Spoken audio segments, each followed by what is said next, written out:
You're watching BR24 live, covering this year's Munich Security Conference. Defiance and Diplomacy, Prospects for Ukraine's Future is the title of the statement by Ukraine's President Volodymyr Zelenskyy, who will be on stage any minute now. So just stay with us.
the Munich Security Conference, its channel, Investor Discourse.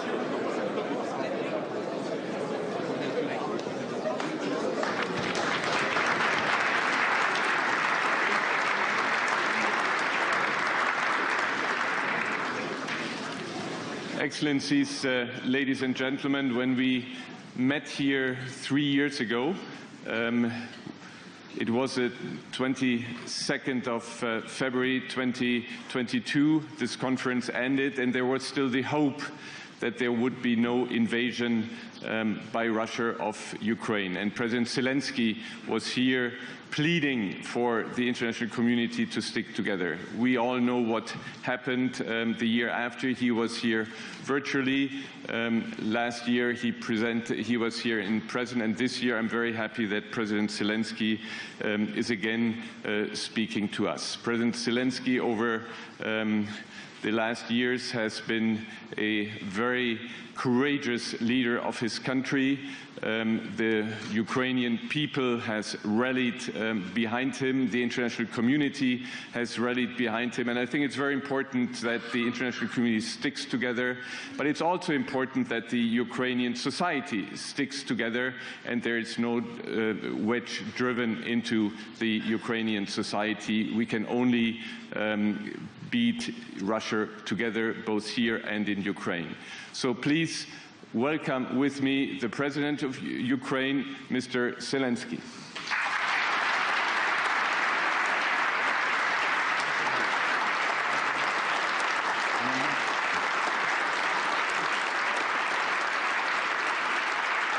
Thank you so much.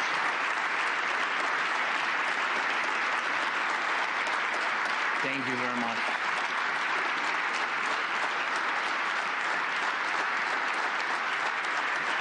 Thank you.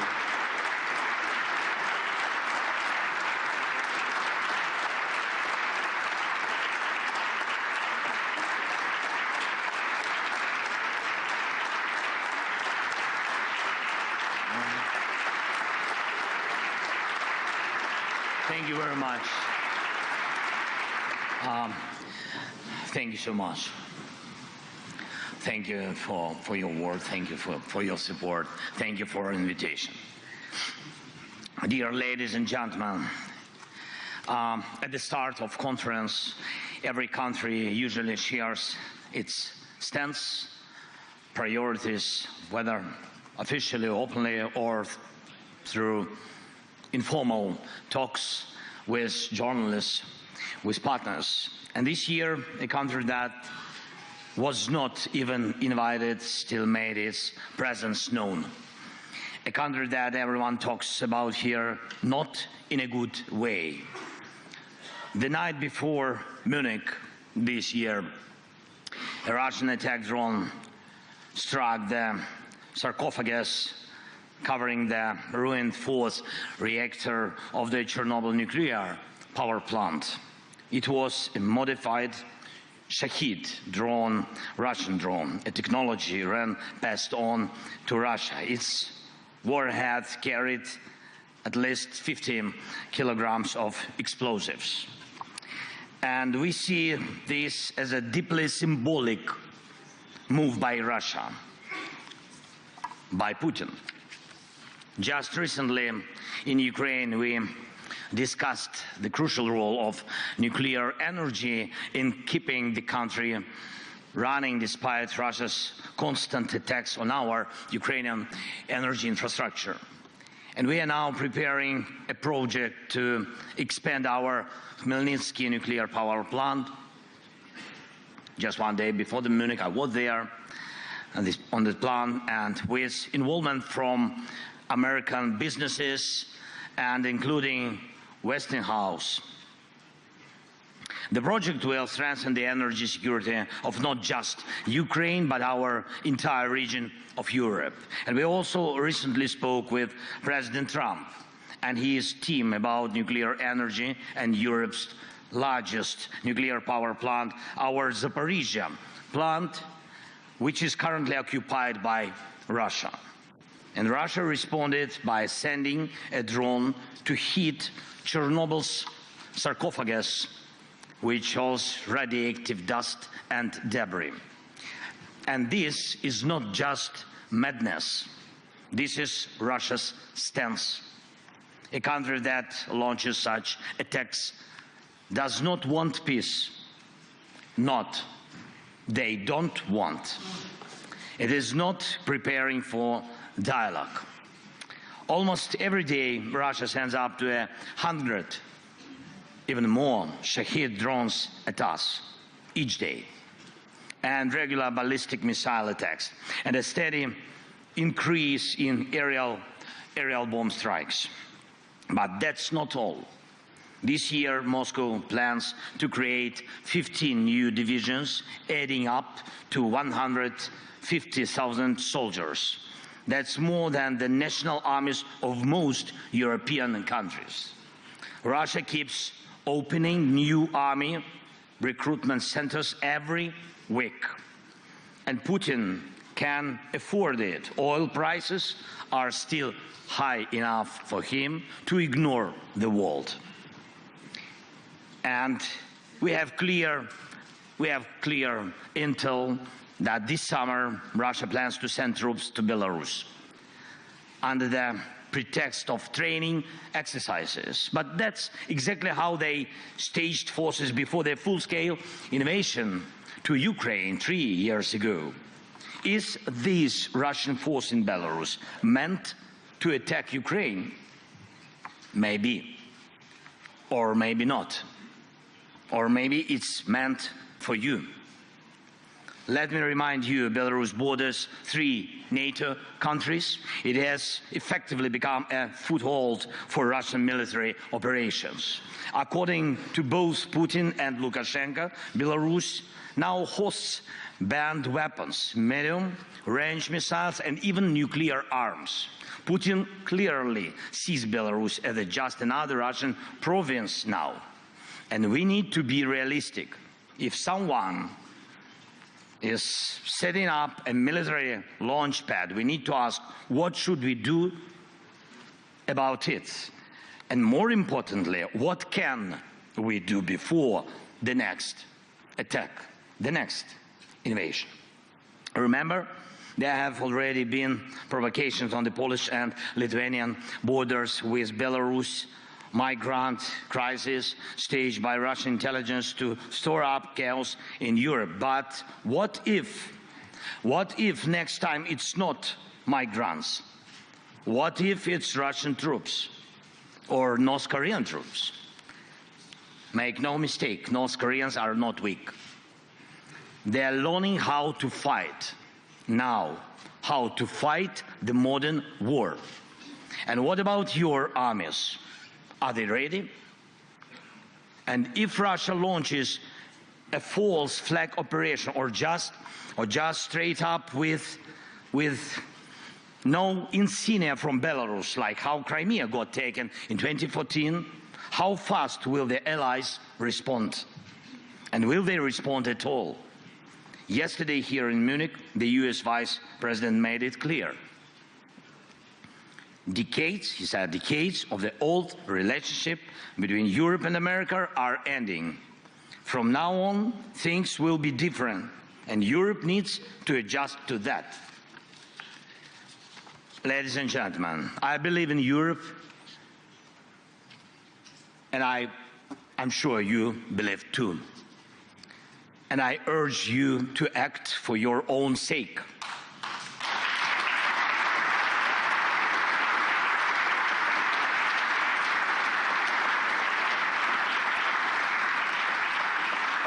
And for the sake of Europe, people of Europe, your nations, your houses, your children, and our shared future. For this, Europe has to become self-sufficient, united by common strengths, Ukrainian and European. Right now, Ukraine's army, supported by global aid, thank you so much, is holding back Russia. But if not us, then who will stop them? Really? Let's be honest, now we can't rule out the possibility that America might say no to Europe on issues that threaten it. Many Many leaders have talked about Europe that needs its own military, an army of Europe. And I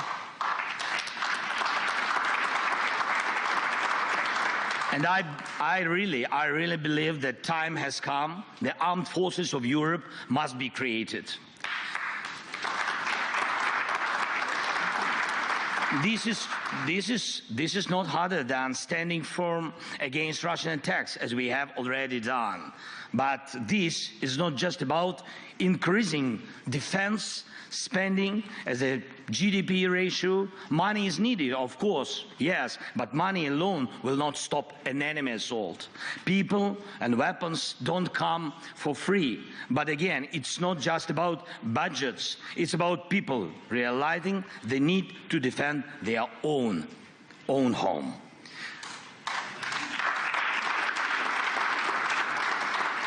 Without Ukraine's army, Europe's armies will not be enough to stop Russia. It's reality for today. Only our army in Europe has real modern battlefield experience. But our army alone is not enough too.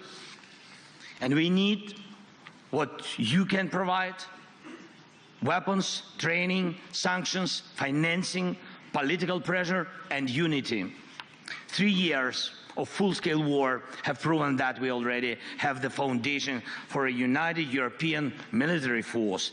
And now, as we fight this war and lay the groundwork for peace and security, we must build the armed forces of Europe so that Europe's future depends only on Europeans, and decisions about Europe are made in Europe.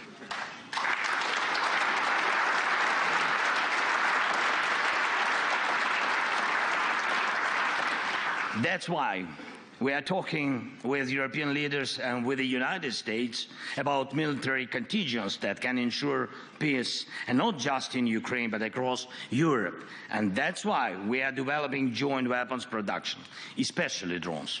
Especially the Danish model, for example, of pooled investments for arms production in our country is already working well, very successful. Last year alone, thanks to Ukrainian and partners' efforts, we produced over 1.5 million drones of various types. Ukraine is now the world leader in drone warfare. This is our success, but it's also your success, of course. And everything we build for our own defense in Ukraine also strengthens your security. And the same should apply to artillery, air defense, technologies, and armored vehicles. Everything needed to protect lives in modern war should be produced in Europe fully. Europe has everything it takes. Europe just needs to come together and start acting in a way that no one can say no to Europe. Boss it round or threat it like a pushover. This isn't just about stockpiling weapons. It's about jobs, technological leadership, and economic strength for Europe. Last fall, in my victory plan, I proposed replacing part of the US military presence in Europe with Ukrainian forces, if Ukraine is in NATO, of course. If the Americans themselves decide to go that way, decreasing their presence, it's not good. Of course, it's very dangerous, but we all in Europe need to be ready. And I started discussing this even before the US elections, because I could see where American policy was heading. But America needs to see where Europe is heading. And this direction of European policy shouldn't just be promising, it should make America want to stand with a strong Europe. This is absolutely possible, I'm sure of it. And we must shape that course. Europe must decide its own future. We need confidence in our own strengths so that others have no choice but to respect Europe's power. And without a European army, that is impossible. Once again, Europe needs its own armed forces. And I know Mark Rutte, my good friend, is listening to me right now. And Mark, my friend, this isn't about replacing the alliance. This is about making Europe's contribution to our partnership equal to America's. And we need the same approach when it comes to diplomacy, working together for peace. Ukraine will never accept deals made behind our backs without our involvement.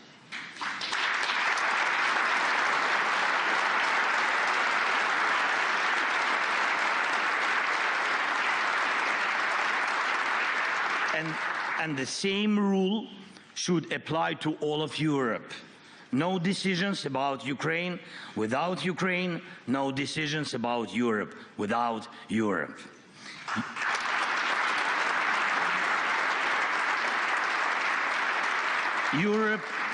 Europe must have a seat at the table when decisions about Europe are being made. Anything else is zero. If we are left out of negotiations about our own future, then we all lose. Look at what Putin is trying to do now. This is his game. Putin wants one-on-one talks with America. Just like before the war, when they met in Switzerland and looked like to carve up the world.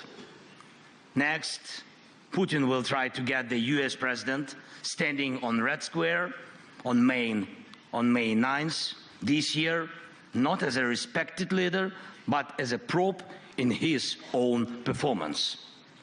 We don't need that. We need real success. We need real peace.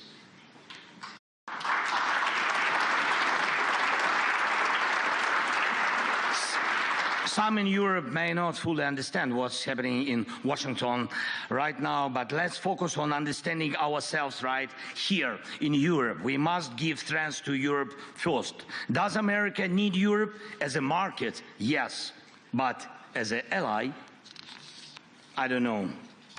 For the answer to be yes, Europe needs a single voice, not a dozen different ones.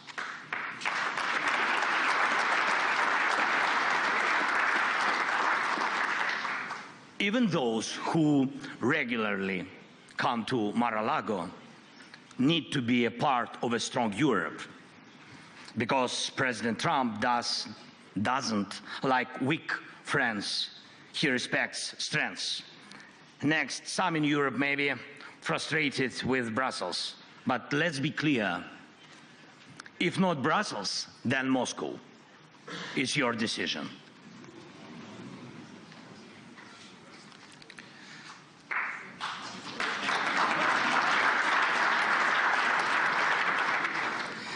That's geopolitics.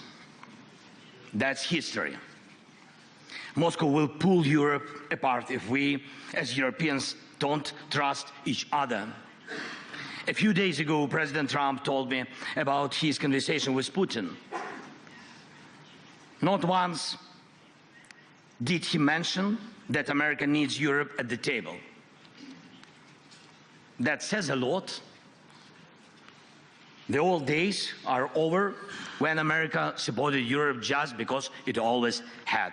But President Trump once said, what matters is not the family you were born into, but the one you built. We must build the closest possible relationship with America, and yes, a new relationship, but as Europeans, not just as separate nations. That's why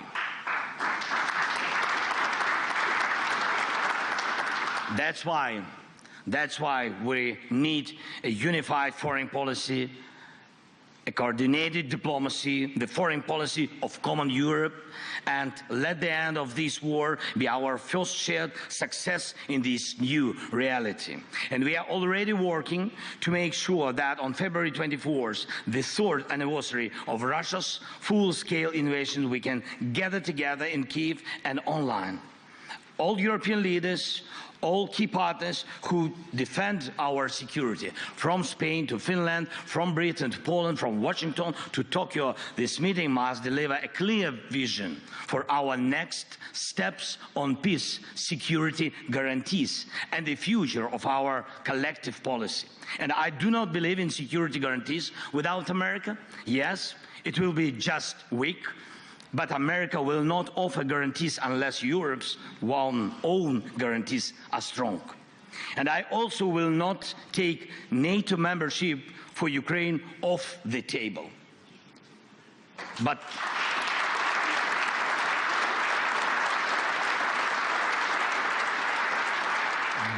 right now, the most influential member of NATO seems to be Putin, because his whims have the power to block NATO decisions. And that's despite the fact that it was Ukraine's army that stopped Russia, not a NATO country, not NATO troops, but only our people and our army.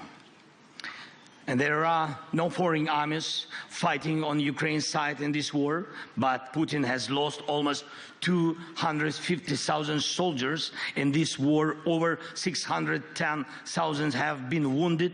Just in the Battle of Kursk, our troops eliminated nearly 20,000 Russian soldiers. We completely destroyed the North Korean units that Putin had to bring in because his own forces were not enough to hold back our counteroffensive. For over 6 months now, Ukrainians have been holding a foothold inside Russian territory, even though it was Russia that wanted to create a buffer zone inside our land in Ukraine. And I am proud of Ukraine. I am proud of our people.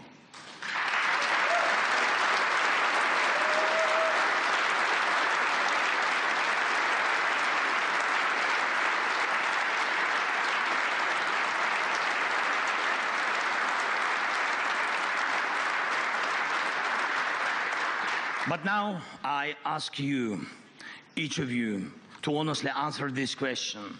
If Russia came for you, could your army fight the same way? I don't want anyone to ever have to find out, God forbid. That's why we are talking about security guarantees.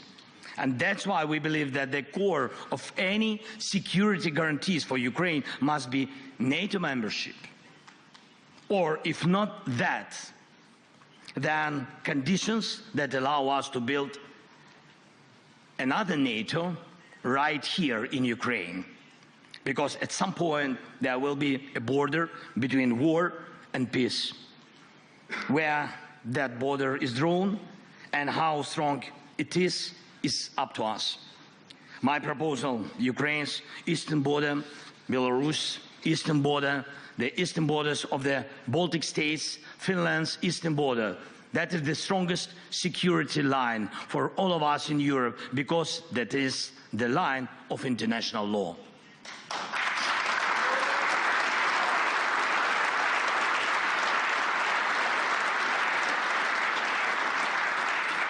And do we still remember what international law is? Let's be honest, international law, these two words already sounds a bit outdated, but I believe that Europe's mission is to make sure international law still matters. And finally, one last point. What security guarantees can Putin offer? Before the war, many doubted whether Ukraine's institutions could withstand Russian and Putin's pressure, but in the end, it was Putin who faced an armed rebellion from within. He was the one who had to defend his own capital from his own warlords. That alone shows his weakness. So what happens to the million Russian troops currently fighting in Ukraine? Where they gonna fight if not in Ukraine? This is why we cannot just agree to a ceasefire without real security guarantees. without pressure on Russia, without a system to keep Russia in check, to fight us, Putin, pull troops from Syria, from Africa, from Caucasus, even from some part of Moldova. And right now, he faces a shortage of fighting forces. And if this war ends the wrong way, he will have a surplus of battle-tested soldiers who know nothing but killing and looting. And that is yet another reason why this war cannot be decided by just a few leaders, not by Trump and Putin, not by me and Putin, not by anyone here in Munich sitting down with Putin alone. We must apply pressure together to make real peace.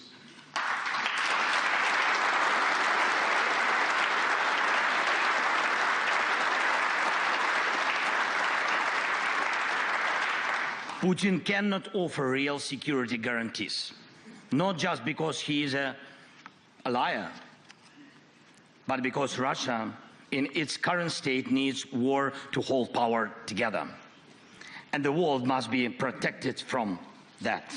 So, first, the armed forces of Europe as an upgrade to NATO. Second, a common European foreign policy. Third, a level of European cooperation that Washington has to take seriously. Fourth, international law. And fifth, keeping all pressure on Russia, because that the pressure is what guarantees peace, not Putin's words, not just some papers. Putin lies. He is predictable and he is weak. We must use that now, not later.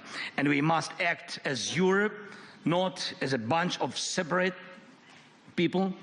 So some say that the new year comes not on January 1st, but with Munich Security Conference. This new year starts now, and let it be the year of Europe united, strong, security, and in peace. Peace for Ukraine, peace for Europe, peace for all the world, for all your families. Thank you so much. Slava Ukraini!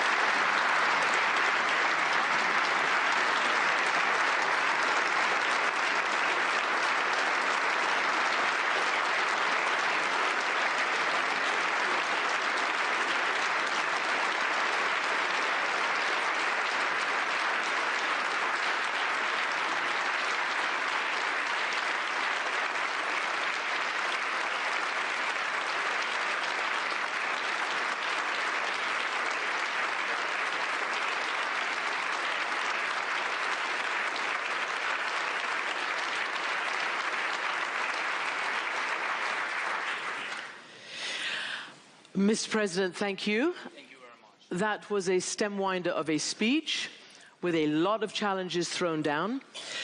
I want to ask you to expand more on the American piece of this. You, after your phone call with President Trump, said that you did not hear enough detail to make this a peace plan. Can you just elaborate what you meant by that?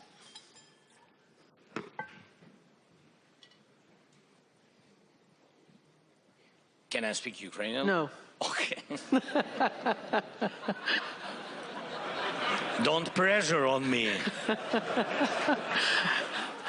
Okay, so yeah, we had really a long conversation with the President of the United States. Not first one and not last, I'm sure. And I mean, really between us, I'm not sure that by phone we can manage all the plan, all security guarantees with all the details, because, you know, devil in details. Yes, and we know where is this devil, in what country now. Yes, that's why we have to stop him, to stop Putin, and it's very important for me. That's why the atmosphere of our discussion is good, but really it's always good. Yes. But we need urgent, very concrete steps. And I think we have to work on it. Our teams, well, we we began, but I think that we have to start immediately to do more deep decisions. We'll get into that in a moment, but you did also have a separate conversation with Vice President J.D. Vance last night, you and your team and his team as well. Did he provide any more details? And, you know, we have to bring up that in 2022 here, basically J.D. Vance said he didn't, and this is a quote, "I don't care what happens to Ukraine one way or another." Do you feel that he's changed, that the Trump administration and the actors you're dealing with understand what's at stake? I'll be honest. We have to work on it. All of us, not only me. Me is not enough, really. I think we have to work because I think that, you know, we together in Europe, the war is in Europe, and America is far from the invasion. And I think that we need to share more details because, to my mind, there are a lot of different voices around new American administration, and I'm not sure that all these voices on our side. Mm-hmm. That's why we have to work with these people, even with some Europeans, as I said. Yeah. If I was understandable, I don't know, yes, about Mar-a-Lago, about there, yeah. It was clear. It was clear, but I want to repeat it, yes. It's important for them to be clear. Do you want to name names while we're at it? I know names, of course. Mm-hmm. I'm not sure that it's, yeah. Let's just get back to President Trump. At a press conference... You said about Orban. Oh, sorry.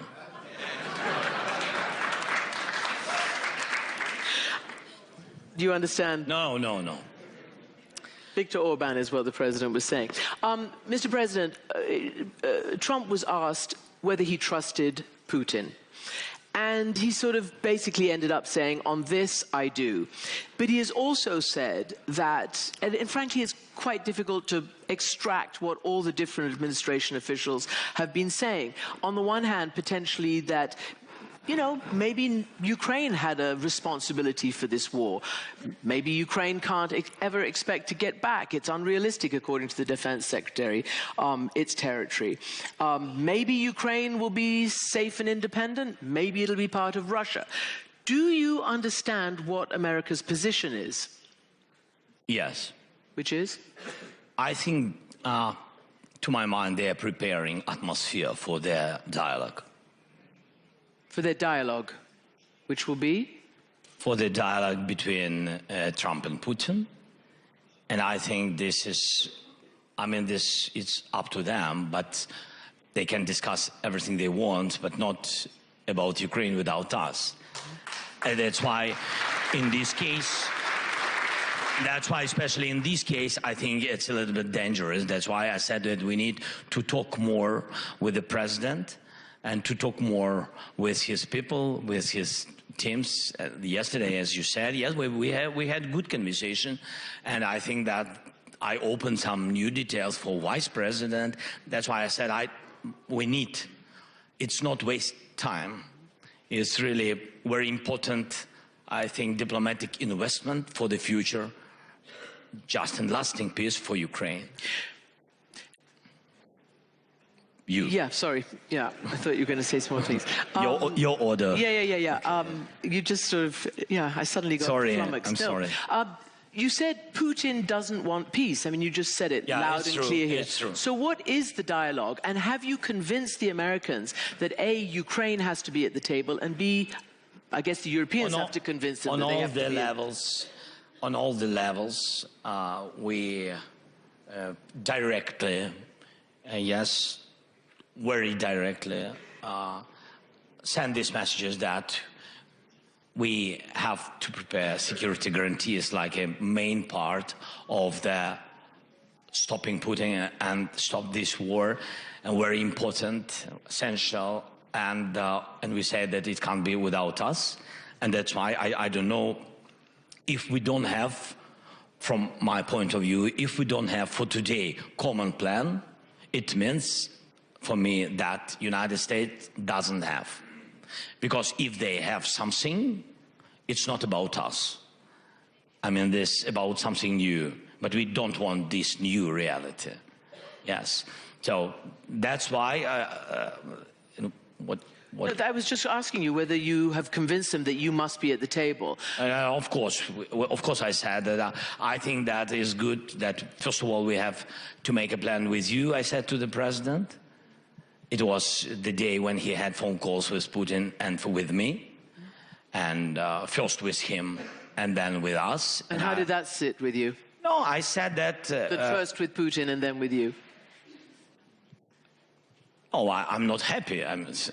Yes, but I think that more dangerous if first meeting will be with Putin and then with Ukraine.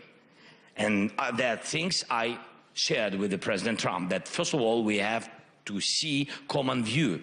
And I said also that at the table we need Europe also. It's very important for us. We are Europe, we in Europe, and we see our future only in EU, like a member. So that's why for us it's very important. And Europe helped us a lot. Because when I speak with different officials of the United States, of new administration, and we're thankful for them that they didn't frozen their military support. It's very important, and I'm very thankful, thanks again. But when we speak, I really understand what part of support did America during these 3 years and what huge support made Europe. And it's important. Did you get a commitment from President Trump that you would meet with him first? Do you have a plan to meet with the president? No, we have our plan, of course. It's our country, and that's why it's our plan. I think it's understandable, but we need the common view. That's why we are ready for the common plan. Yeah. And I shared it with... I'm just asking whether, because President Trump says he'll meet Putin maybe in Saudi Arabia maybe soon. Has he said he will meet you? He said to me that we have to meet. And I said to him also, we have to meet. I think that I said first that we have to meet. Yes, and but we understood each other, because I didn't say about it once. You said it several times. Yeah, so that's why I think we understood each other, and it's very important.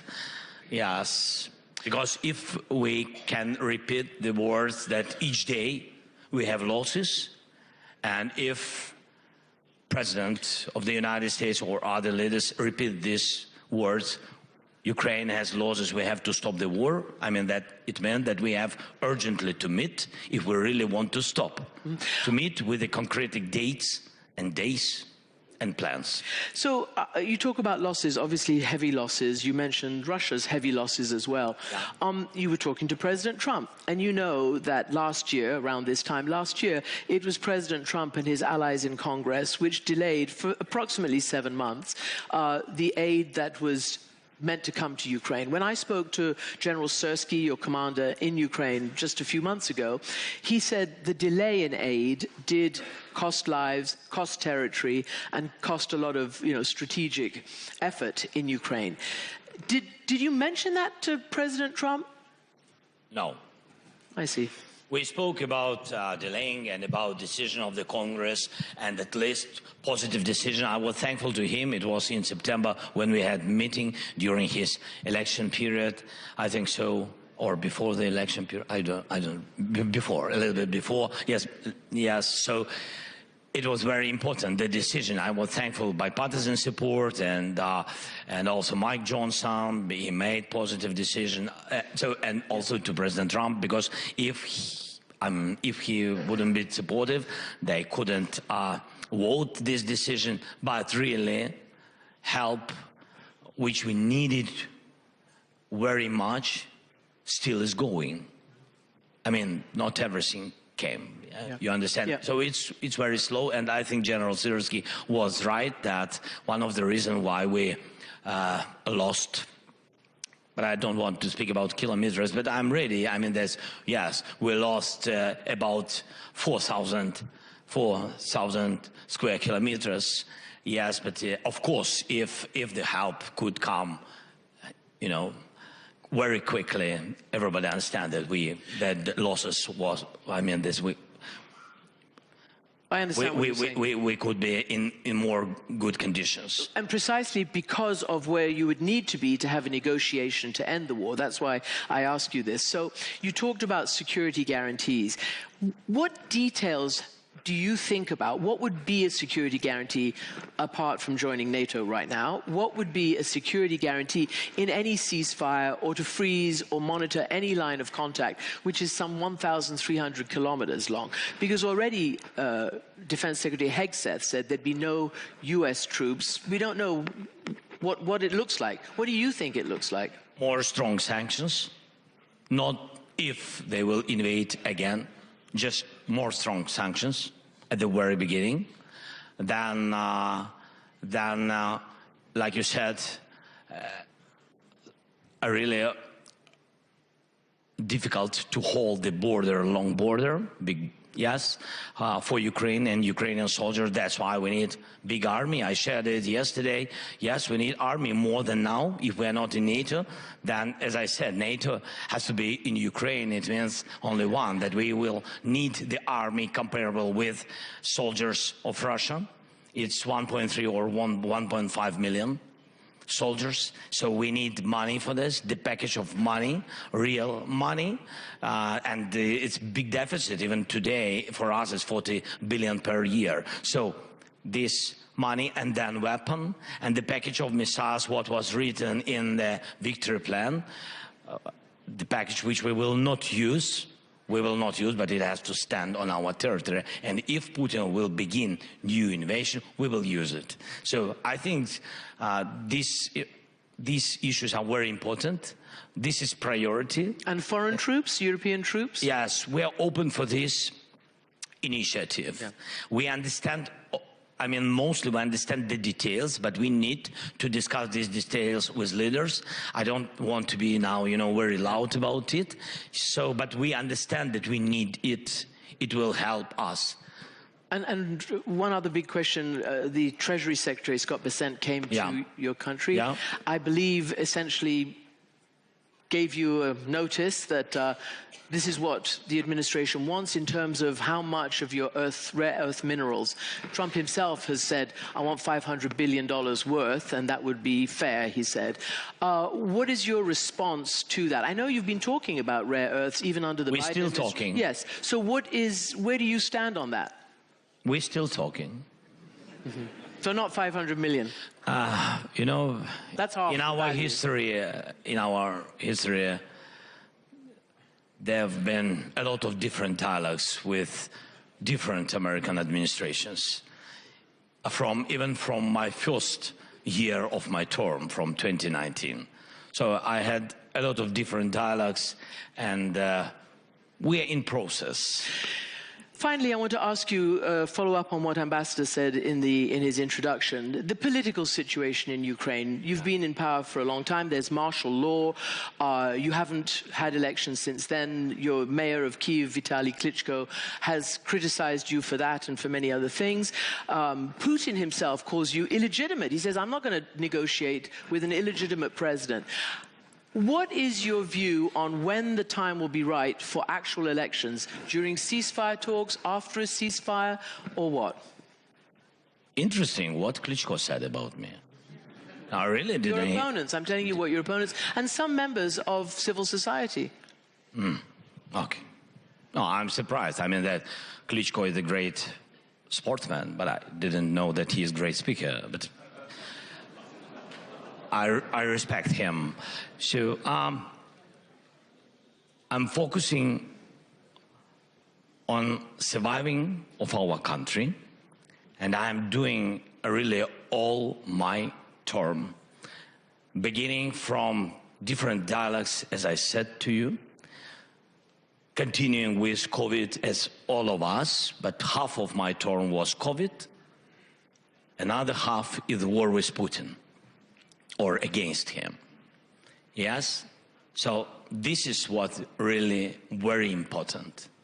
I'm ready, to speak about elections if you want. Ukrainians don't want totally don't want, because they're afraid, because otherwise we will lose the military law, war law, and our soldiers will come back home, and Putin will occupy all our territory.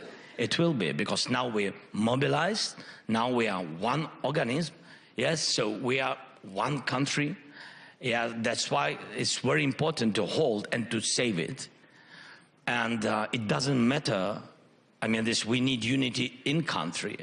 So it's not about, you know, myself, it's about the future of our country. It's about, for today, really, the question is to survive. The question is to save Ukraine, our independence, our people, our homes. And if somebody doesn't like, they can choose another citizenship, if they want. They have real estate. Mm-hmm. Did you somewhere. say what? Real estate? Yeah. Mm-hmm. I think I have time for one question from the audience, maybe one or two. Somebody got a question for the president? Apparently not. What is 2025 going to be in Ukraine? Do you believe it'll be the year of peace? And more to the point, do you believe Putin has any intention of allowing an independent, sovereign Ukraine? We really want peace, and we work on it. We will prepare security guarantees like we see. We will share it with the United States, and I hope they will share their view. As I said, common view for me is very important to hear all our partners in Europe who helped us, in EU plus, of course, because UK, our partners, big partners, and that's why it's very important to prepare during months all these things, to share it with the President of the United States, to find time for this, to our common meetings, to make this common plan, then to put it on the table for Putin and do everything. That's things what really President Trump, he's strong, he can do. Put sanctions or pressure in any ways, in any case, how he wants. And after that, to stop this war this year, 2025, make a peace in Ukraine. This is our plan. That's what we really want, and that's what we will try to do. Did you tell, as was reported, President Trump, that Putin is only doing this and agreeing to talks because he's afraid of Trump? Did you tell him that? Yes. Mm-hmm.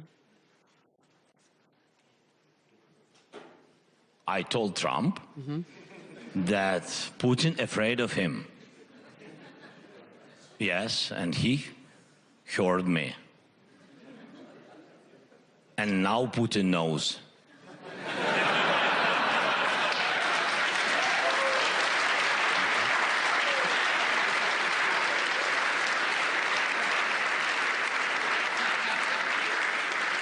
I shouldn't be laughing, but you do make me smile. So, we Mr. want President, peace. thank you very much. We have to live and we have to smile. That's when we true have too. time, That of is course. true. Thank you. Дякую. Слава Україні! Thank you. It's very good. Thank you.